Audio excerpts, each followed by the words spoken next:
በሕይወት ዕድሜ ሁሉ ማንም አይቋቋምም። ጠንቋይ አይቋቋምም።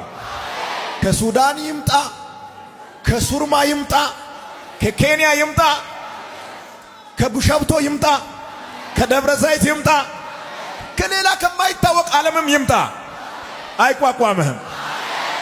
የተኛውም ሟርተኛ አይቋቋምህም። የተኛውም ደጋሚ በኢየሱስም አይቋቋምህም። ለምንድነው እንደዚህ አይነት ቃል እግዚአብሔር መናገር የፈለገው? ጠላት እንዳለ የሚያሳይ ቃል ነው ይሄ ቃል። ጠላት አለ ግን አይቋቋምም።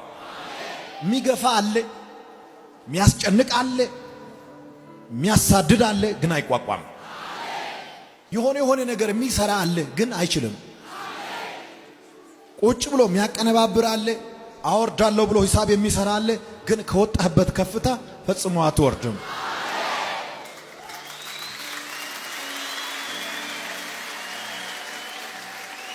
መጽሐፍ ቅዱስ ውስጥ ማንም የሚለው ቃል በጣም ሲሪየስ ነው። እግዚአብሔር ማንም ብሎ ከተናገረ አለቀ። 4 ነጥብ ነው። እግዚአብሔር ለአንድ ሰው ሲናገር ማንም ብሎ ከተናገረ ዮሐንስ ራእይ ምዕራፍ 3 ላይ እነሆ የተከፈተ በር ባንተ ፊት ሰጥቻለሁ፣ ማንም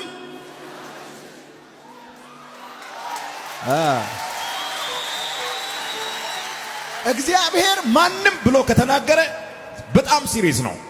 አጠገብ ያለውን ሰው ማንም አይቋቋምህም፣ ማንም ሊዘጋው አይችልም።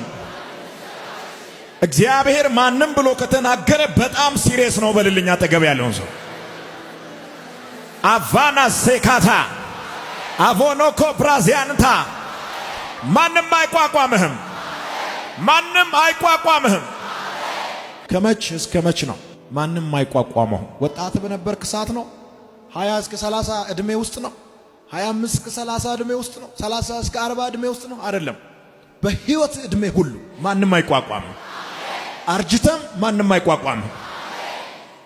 በርትተም ማንም አይቋቋምም። ደክመህም እንኳን ቢሆን ማንም አይቋቋምም። አግኝተም ማንም አይቋቋምም። አተም ማንም አይቋቋምም። በእምነት እንደ እብድ አውጃለሁ፣ ከነገ ጀምሮ የረገጥከውን ስፍራ ሁሉ መውረስ ትጀምራለህ።